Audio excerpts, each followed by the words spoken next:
Welcome back, everybody, to another fabulous episode of Rebellious Wellness Lifestyle. Today, my guest is Brea Johnson, a different kind of yoga person. She is somebody who discovered her style of yoga after training, doing yoga, teaching yoga, and finding that it just wasn't working for her. Her business is called Heart and Bones. She combines the heart spaces center of yoga with our bones. What a concept. So that we're not doing poses that are not supportive, don't feel good, that kind of thing. Tell us about your business. You're an online global yoga studio. Yeah. Thank you. Thanks for having me. I've been teaching yoga since 2003 and really had been doing it pretty like full time since that time. And pretty quickly within the first couple years to 10 years, I was really just, wait a second, the people that I'm teaching in front of me, what I've been taught doesn't really seem to be working for these variety of bodies. And wait, my body's hurting from doing all this yoga, and we're told that yoga is supposed to be really good for our body, and right, try to get more flexible and try to get your leg around your head and try to get Crow pose. more. Do not talk to me about crow, please. No, yeah, fall on your face and crow pose and try to get your head to your knees. And yeah, and it really just, it was like, I have what I kind of jokingly call a yoga existential crisis about like 10 years into my teaching, going, what am I doing? What is this yoga world? And especially around that time, I think that was around 2012. And I think yoga itself in general was starting to have a little bit of an existential crisis. And it just was because there was so much of this. I feel like a lot of yoga celebrities, there were a lot of like yoga festivals, and this sort of popularized version of that wasn't where I wanted to go as a teacher. It wasn't how I wanted to teach. It wasn't how I wanted to present myself. I never wanted to be that teacher who's, hi, welcome to the class, and let's all get our leg. Again, like I'm just always use the leg around the head because it's so dramatic and Yeah. outrageous of a pose, but that sort of vibe. And because I came into this practice wanting to learn about myself. I was fascinated about this. I remember my first yoga class ever. I came out of the class and I was like, and I talked to the teacher because I knew her, and I was like, wait, so like men from India thousands of years ago did what? There's just something about it Yeah. that I just was like, what? This is really cool. And I loved how I felt doing it. And of course, let it be said that like yoga is not yoga asana. So of course, all the yoga poses that we're doing or the yoga classes that we're doing here in the West is just a tiny fraction of what this actual practice is. Mhm. And I think we can get into those deeper aspects of the practice through the body and through movement. It's not just, and we need our movement. And especially as we age, we really need good movement. But yeah, I think yoga for a lot of years has become really, in a way, a microcosm of the macrocosm of our society and the world that we're in, of that wellness, toxic wellness culture aspects of you must be skinny, you must be flexible, you must be young, you have to Mm. wear the right things, and you have to buy the right products. And then it's $1 billion industry that tells us that we're not good. And so yoga is not immune to that. Yoga has that. So Mhm. there's so many things that I just rallied against and was like, this isn't how I want to represent this practice and this tradition. And yeah, so over the years, I started to get pretty disillusioned and then started to see on the physical side of things, started to see how, yeah, this repetitive strain in my back's not feeling great, but yet I do yoga all the time. I teach this. This isn't working. And so the short version of that was taking different education outside of the yoga world in anatomy and biomechanics and movement and understanding human movement, and then integrating that back into the yoga asana practice and into my classes. And I think for the first time ever, people started really going, oh, once I integrated this stuff and kind of changed asanas a bit and just, hey, what if we tried this? People were like, oh, that feels really good. As opposed to, oh, this feels good. But there's this kind of intuitive, when we bring more mindful awareness and biomechanics into the asana practice, I find it just pretty much we intuitively go, oh, no, that's how this is supposed to feel. Oh, so it's an interesting, you got to feel it to believe it. And since then, yeah, grew Heart and Bones from there. And now I just offer everything online. And we have this beautiful community of people from around the world that just, yeah, I think a lot of it is just, oh, I didn't even know this is the yoga I needed until I did it. Yeah. You say yoga that feels like a big hug. Yeah. I love that. I'm guessing Yeah. that there are no moments in your teaching, like there's a yoga teacher on Peloton, a guy, and he'll say, for instance, we're going to stay here for a few more minutes. And he said, those are the last words any yoga student ever wants to hear because most of the time their poses that you do not, like chair pose, extended chair pose, we're just going to stay here for another few minutes. I'm hoping that's not what I'm going to encounter when I enter your studios. No, because it's really all about, I think when you bring, so for me, it started out as, okay, physically, these things aren't working. I think my joints aren't loving trying to just stretch as stretchy as far as I can go. And so from that physical side of things, the body's, oh, okay, if I'm not stretching, I'm building strength. And so back to that sense of like feeling like a hug, a practice that feels like a hug. It also feels like a hug for the muscles and the joints. Mm. And so that's one layer. But within that, when we bring a more, again, biomechanics, anatomy, I call it anatomy informed approach to yoga asana, that inherently makes it also more inclusive because it's not about who's the strongest, who's the most flexible, and getting rewarded for that, which we Hmm. have been in yoga classes. It's like you peek over your shoulder, and the person who's really, quote, quote, deeper into the pose, you're like, oh, they must be really good. Yeah. And so I think so much of what I teach and in Heart and Bones is like grounded in inclusivity and making people feel like, does this feel good for you today? No, don't worry, try something else. And here's all Hmm. these other options. Here's all these other ways to use props. And in fact, we encourage and celebrate props. And you're not like nobody cares if you can get your leg around your head. Nobody cares if you can barely stand on one foot. It's let's have playfulness. Let's be Hmm. curious. And this is how that again, that bringing that deeper practice of yoga in through the physical, because it's not just I'm going to feel strong, but what does it feel like to have balance in my Mm. body? And once I'm playing with that uncertainty of balance and wiggles and wobbles, can I feel comfortable within that? Can I feel a little lighter and not holding on? And so it's like a really beautiful, powerful practice. And that inherently is inclusive and lets you just show up as you are. And that's actually some of our most common feedback, thank goodness, is that like people are like, oh, wow, I get to go to yoga and not feel like I have to be somebody else. Yeah, I have given up that wanting to be somebody else, but I still have a competitiveness within myself. And there is that stress again. You said building strength. I have to constantly remind myself that it is about building strength and awareness of my body versus being strong every time. And it's just like life, right? We're not always strong, but sometimes we're really strong. And there are still things that we're all learning, no matter what age it is, in terms of building our strength, mental, physical, emotional. And that's one thing I love about yoga is that reminder of who we're being in the moment, to let go and not be so hard on ourselves. A reminder, set an intention of being good to yourself during this 30 minutes or 45 minutes or whatever it's going to be. And the wibbles and the wobbles and stuff, I don't love them, but I get it. I'm not holding back and I'm not trying too hard. I'm just standing on one leg wobbling. It's, And being okay with uncertainty in a yeah, way. That's what I always certainty. love Yeah. about those wobbles. It's okay in the moment. Wow, I'm not on solid ground. How do I feel about that? Yeah, yeah. And it's Yeah. okay. And in fact, those wobbles are actually really informative and in not fighting them and trying to get stiff, right? Like literally stiffen the body to hold on. I'm going to do this pose perfectly and not fall over.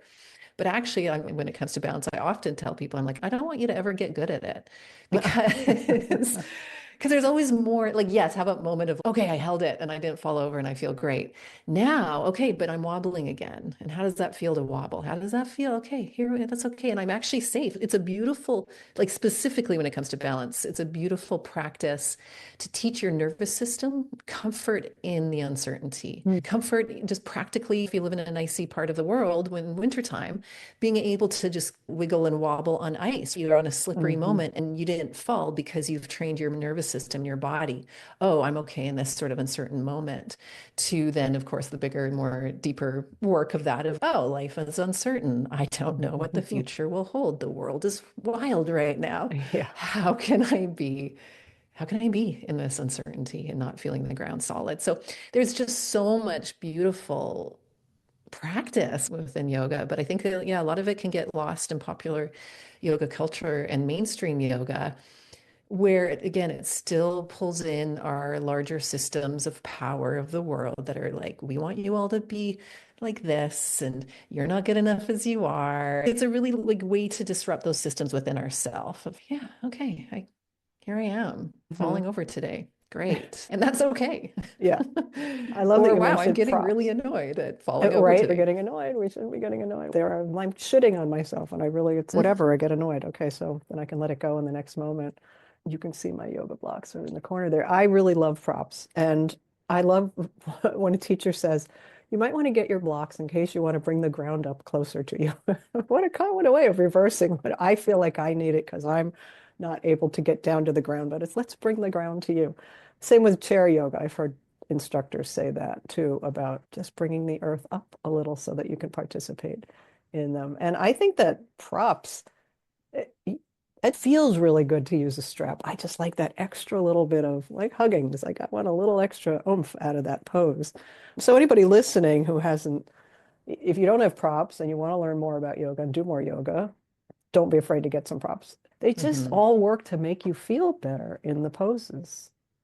And isn't that right? And don't we want to feel better and feel connected to ourselves? And props as a teacher and student, and just anybody who practices yoga, yeah, props are ridiculously powerful. Just as you're feeling in yourself, how you say that strap lets you get that sense of deeper connected awareness. And it's such a tool for that. And it is a shame, I think, again, in popularized yoga culture, where it's sometimes even the languaging you'll find in classes will be like, those who can't do this Mm, version, go grab a prop. And it's a subtle and not so subtle, again, disinclusivity. I don't think that's an actual I word, but like if we it were though. talking, it is now. But if we're talking about inclusivity, then inclusive languaging is like, hey, let's all grab a prop. Let's all Mhm. take this.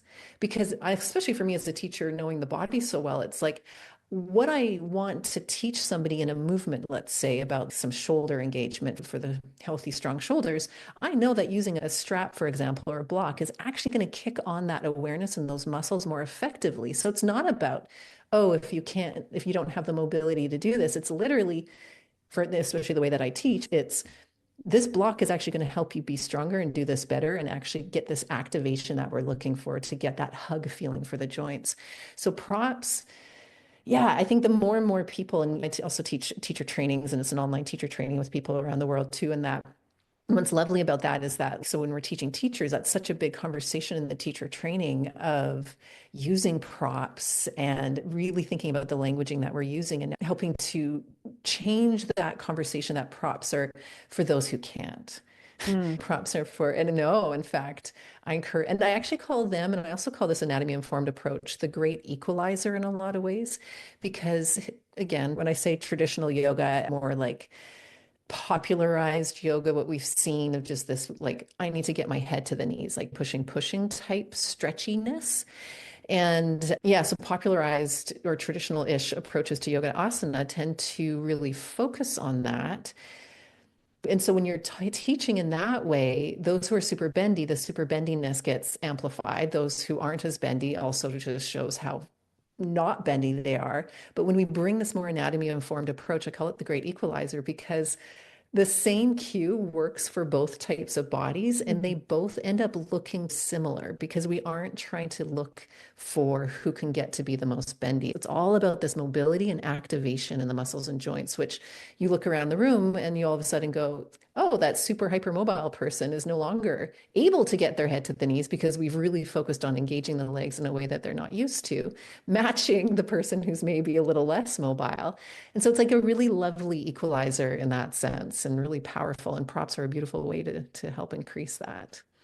Yeah, in case somebody wasn't listening at the very beginning of this call, the reason we're spending so much time talking about this type of yoga is that it is online for you. I just want to make sure people know I'm not talking about some studio in Buena Vista, Canada, wherever that might be, but literally the classes are online, all different kinds of lessons. And I want to ask you about the naming of your classes. I pull up my Peloton app and I say I want 45 minutes or whatever, and then it's like slow flow, gentle slow flow, extended slow flow. Okay, what do even, I get it now because I know what their flow is and it's the same thing every time, but I never see what I see on yours, which tells me what I'm going to be working on. Move and learn, hips, gentle and relaxing thoracic spine, happy hips and full body love. I get it. I don't care whether there's a flow, quite frankly. I know that some people like that. They want to do sun sal, They want to do chair, they want to do pigeon, whatever, plank. I love all that. But now I know from what you're putting online that if I have a hip day, a bad hip day, maybe I've been on the bike too much and I haven't stretched. Who knows? I'm going to take one of those classes. You're telling me exactly what's going to happen. I like that. Yeah, go figure. The really clear communication actually for the win. Yeah, and that's very intentional. And actually, it even goes as far as very intentionally not having classes labeled as beginner or Mm, intermediate or advanced, because what does that even mean? I go on the odd rant sometimes on social media about this because it's still that inherently ableist language. So again, mm, the more dominant culture of like ableism, where right. it's like, hey, if you can move, do this, and so flow. But really, what's beginner? Because, hey, I could be doing yoga for 25 years and have gotten into a car accident or just aging, just Mhm. aging. My body is no longer as flexible as it was. Actually, personally, it was never that flexible, but pretend I was somebody in my 20s who was super flexible. 20, 30 years later, I may not be as flexible. So then if I go to a quote, quote, traditional advanced class, can I still do it? But wait, aren't I advanced because I've been doing yoga for 30 Mm, years? yeah. Or somebody in a wheelchair or somebody who can't get down onto the floor. They're not advanced. What does that even mean? And so Mhm. for us with Heart and Bones, it's very much let's like really have that intentionality around how we share this information and share this practice. So instead of like beginner, because I think again, beginner also denotes like beginner is important to go. I've literally never done yoga before. I don't know what these poses are like. So there's like beginner in that sense to teach somebody about the practice. But when it comes to movement, all of our classes are supportive for almost everybody, almost, right? So I don't want to just assume all bodies can do all things, of course, but Right. for the most part, because we're giving options, because again, in this anatomy informed approach to movement, where it's focusing on joint health and mobility, muscle activation in really functional ways, it's again that great equalizer where like everybody can benefit from this. It's not, oh, I'm so bendy, I can do this. I'm in the advanced class. That doesn't even exist. So instead, what we do is label our classes relaxing, easygoing, and energizing. More, hey, what mood am I in right now? On top of being able to choose from classes like, hey, my hips hurt, so I'm going to go filter for Mhm. the body parts, or my thoracic spine or upper neck and traps have been tight. I'm going to do that focus class, and I want it energizing, so I'm going to pick energizing. And I have 20 minutes. I'm going to pick 20 minutes. So it's not even like an hour of yoga class. That's another big part of it where I don't know who came up with the idea that yoga classes have to be an hour and a half. Oh It's dear. lovely in a lot of ways. If you have the time, great. And going to a regular yoga studio. So it's not even an hour and a half because you have to get there, you have to Hmm. park if you drove. And then you want to get there early to get your favorite spot. Yep. And then you don't want to rush out because you're all relaxed after. So it's at least 2 hours, if not more, to do that hour and a half yoga class at your yoga studio. And then a lot of people end up not doing it as often because just it's a time commitment. So Yeah. yeah, the ease of online, it's like, hey, I have 20 minutes. And research has actually backed this up that little movements more often, little movement breaks from 10 minutes, 5 minutes, 20 minutes, once a day, once every couple of days is actually beneficial. It's Hmm. not like you have to cram it all in and do, I gotta do my hour and a half vinyasa flow class. And if that's what you want to do, hooray. If Of that's what you have course. the time, great. But most of us don't have that. So yeah, there's all these kind of like little benefits of online that I don't know if everybody thinks about until they're doing it. They're like, oh, okay, I can just do a 10-minute class. Oh, and that actually feels better. Oh, my shoulders, even like one little shoulder movement, and it's, oh, that made a difference. So Mm. I love that. Yeah, I like plugging things in during the day or even in the morning if I've been slow to get started and I look at the clock. I'm like, oh, so that 45-minute yoga class isn't happening, but 20 minutes I can do. But the other thing that I like about the online form, which I really started because of COVID, my Yeah. gym, which had a great yoga studio and a bunch of great instructors, closed, as did many, never reopened. And I tried some local places. I did find an aerial yoga place that I absolutely love, but they closed. So now I have an aerial yoga thing down in the basement. A friend of mine in South Carolina, who is a yoga teacher with a studio, started offering classes online. That was really the first time I ever thought about it. I just missed having somebody tell me what to do. And but I just stayed with it because Didn't love the studios that I'd gone to locally. And again, I would have to drive. I would have to park in an area where it's always really busy on a weekend, which is generally when I'd go. So I would be driving around looking for parking, getting stressed on my way to the mat, which is not how I want to arrive at the mat. So if anybody is going, I don't know whether I could do this online thing, I'm telling you, if you've got an iPad or a monitor that you can in your room, I do my yoga in this room, it's fabulous. Even your phone, right off the Well, I phone. guess you could do that. I'm just so resistant to doing things on my phone like that. I can read on my phone. I can scroll and doom scroll on my phone, but I want a little bit bigger screen so I can see the whole thing without, yeah. So you also teach teachers. You do yoga instructor training in the same way, right? Virtually? Yeah, and interesting, we launched Heart and Bone Online in 2018, so pre-pandemic, so before Mm. it was cool to do You're online. such a trendsetter, Brie. Such a trendsetter. And but really, because ultimately I'd been sharing this approach and like I was not the only one who really like, especially a lot of yoga teachers, but even just everyday practitioners who are just noticing that their bodies were feeling not great and maybe even intuitively like something's not right, but I don't know what it Mhm. is. And then when I started really sharing this stuff on social media, it blew up because yeah, I think it was like people were like, yes, this is what we want. Oh, good. Oh, that's right. And then, of course, yoga teachers started reaching out all the time and being like, hey, can you recommend a yoga teacher training that teaches us in this way from around the world? And I'm like, I don't think there's that many. And B, I don't know places around the world. I'm this little Canadian here. And then realized, okay, maybe this needs to be online. So that's both where the studio aspect, because people wanted to have classes in this approach. And then, of course, teachers wanted to fill the gap in their teacher training because the average yoga teacher training, I believe anatomy is maybe like 10 to 15 hours out of a 200, 300-hour training, which is pretty small considering the fact that 99% of yoga classes that we teach are physical based. Right, So right. we need to know movement. And even a lot of the anatomy that's taught in the teacher training is just like, this, the bicep inserts into the blah, blah, and then not real life applicable. And not real life applicable, again, when you have a variety of bodies and abilities in every single one of your classes, even if it's again, that traditional advanced class, not all bodies are going to move the same. And to have that kind of basic understanding or foundational understanding of how to move helps you give healthy adjustments, helps you give variations, and just you become a more effective teacher. So yeah, so we started doing it online with a 5-day in-person immersion, one in North America and then one over in the UK for European and UK people.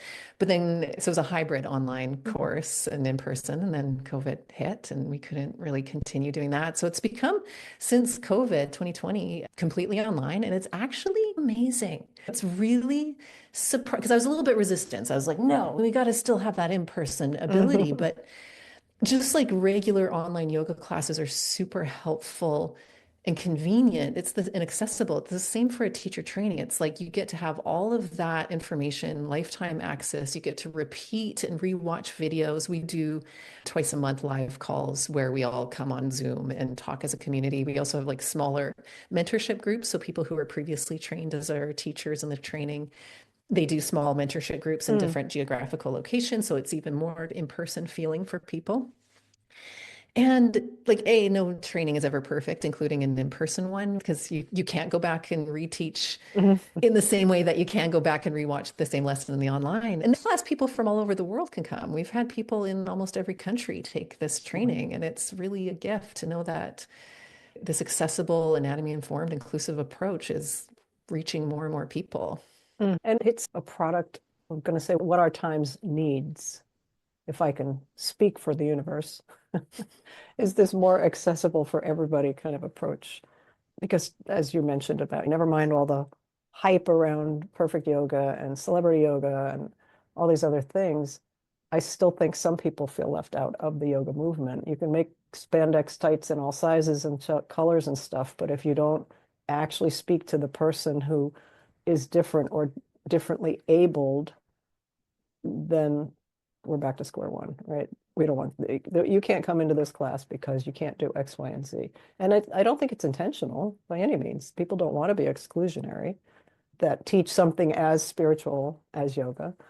And yet here we are. So kudos to you for taking this and running with it.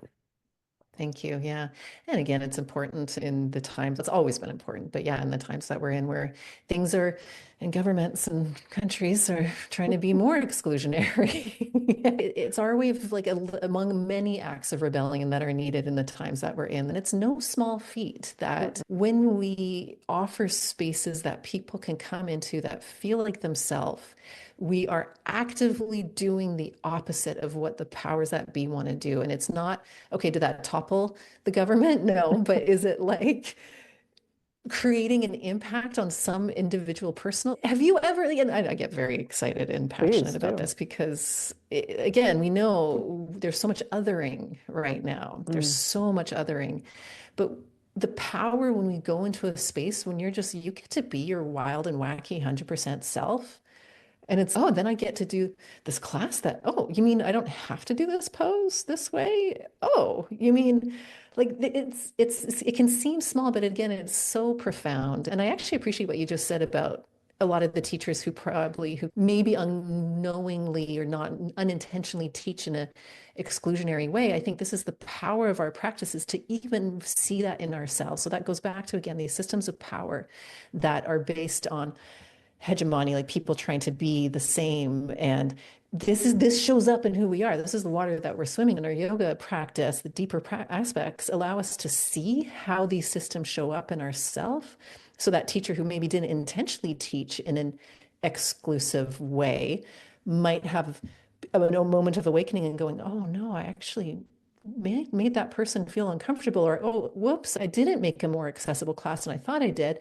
Then it's okay, beautiful, there's a moment to learn. And there's, okay, that's how that ableist system is showing up, because this is again the waters that we're swimming in. And so I think our yoga practice on so many levels helps us disrupt these systems because we see them in ourselves, and then we can see them how we interact with others, and then we can make those small changes to not reinforce them. And I'm going to plug my own tagline, which is live fully and age better. So what you're talking about is if you give people a space to be their wacky selves or to not do a pose because I'm just going to stand here because I don't want to do that pose, whatever it is, don't want to do plank, lay down, whatever.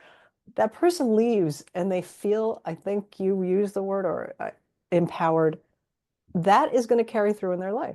They are now fully expressed through their little yoga practice in that moment or for the next hour or the next day. Maybe they're going on a march. We're having big marches this weekend in my country. Maybe they wouldn't have. Maybe they're going to be kinder to a neighbor. Maybe I don't know, but I just feel like that full expression helps us be healthier. And that can't help but impact, like you said, it may not topple the government, but what about just our little world around us is going to benefit from that, I think. Which then makes it a million little strikes Yeah. into the darkness that is arising in a sense, right? I think that's how things are won. It's the conditioning that we've had from our childhood, parents, teachers, life being like, you can't do this, you have to conform, you have to be like that. And yeah, like when we can give ourselves that freedom, when we can have a space like a yoga class and a yoga, even online, and not even, I want to say not even online, especially online. It's another thing that a lot of our customers say, which touches me and makes me super happy every time I hear it, because I'm like, this is the intention, is that they're like, when they say that, oh, it feels like I'm just part of this community and it feels like I'm in, like, my favorite teachers are in the room with me. And I'm like, but this is online. Like, this is amazing that this still shows through. Yeah. So there's just, yeah, a million ways to create that care and love for people. So your website, so people can go find out all about this, is heartandbonesyoga.com. And you have a community there. People can go and find out about your community, which is you have some live events. You have a Tuscany yoga retreat. That sounds very yummy. Tuscany, Italy. And you can certainly sign up for teacher training and or join to be a member of the online yoga classes membership. Yeah, absolutely. Yeah, that community, it's all, yeah, you just become a member, you get instant access to over 400 different classes. We have various teachers that are all different in their own beautiful way, but teach in the same anatomy, inclusive, welcoming approach. We have classes for people with chronic pain. We have chair classes. We do have flow, but it's our version of flow. Like I said, I didn't mean to be a Debbie Downer about flow. Oh no, I just I need a am little bit of variety, that's all. Oh yeah, and I'm a terrible a traditional flow teacher in that sense. But so that's why I say it's our version where it's maybe slightly less talky, but you're still giving, not that we teach talk. Anyways, do the classes. You'll see I'm going to it classes. evolve. I'm definitely going to try the classes because, as I said, I need something different. Yeah. And also, I forgot to mention, especially as we age, of course, and more information is coming about strength training and adding weights. So we have different strength classes too. So we actually have classes that have some weights and teach you in a really accessible way of, so if you're somebody who's never picked up a weight, whether that's a 1 pound weight, 5 pound, whatever weight, or no weights, it's learning how to do this in a really safe and supportive way so that we are creating sustainable movements and physicality as we age. So there is that also strength portion, but in a non bro gym sort of vibe. It's okay. No, I get that. And I want to mention if anybody is just starting out with weight training, strength training with weights or machines, please get guidance. Please don't just start picking, oh, I can do a 10-pounder. Yeah, one, and you might hurt yourself, really. So it's important to get some instruction from people like Bree's instructors who know how to get you safely through a series of exercises. And you can always Mhm. build on it. I'm the rebellious wellness. I'm the one who sees all the weights and goes for the middle. Oh, that's 15 pounds. Great. And the next thing I know, I've got a shoulder thing or an elbow thing. So I've learned my lessons in that way, and I don't want anybody else to hurt themselves. Yeah, good instruction is important. And then it's empowering too, because then you could go to a gym afterwards and be like, Yeah. okay, now I understand the principles. Now I know that I can lift that 15-pound weight, but with certain little tweaks so that I'm really maintaining my stability and Hmm. whatnot the whole time. And Yeah. it's that bone building. We have some menopause focus classes and bone building classes as well. So it's really just, but it's all helpful for all ages and stages of life. Sounded like you said menopause. Like, Oh what's God. menopause? Oh, it's just they do have andropause, I have learned that What's andropause? they also go through hormonal changes where their estrogen increases while ours is going down. Theirs increases and their testosterone lowers. And they often get that hip, the little fatty bits. It would not a muffin top, I guess it's like a muffin top. But yeah, and they go through emotional changes, as you would imagine, because the hormones are in flux. They need to Oh, pay why did we attention. never hear about this? Well, Was that because men rule the like world of medicine, and misogyny? so Yeah.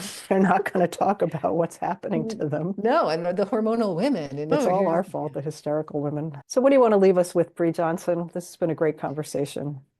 oh, the first thing that popped into my mind is really a kind of little tagline that we use a lot, which is move with love. So Mm, that's if I had to sum up everything that I was saying in my approach to yoga and life and teaching and all the everything, it's just like move with love in all the ways. Move your body with love, move with love with your community and your people. What is moving with love for mm, you? And may we do more of that.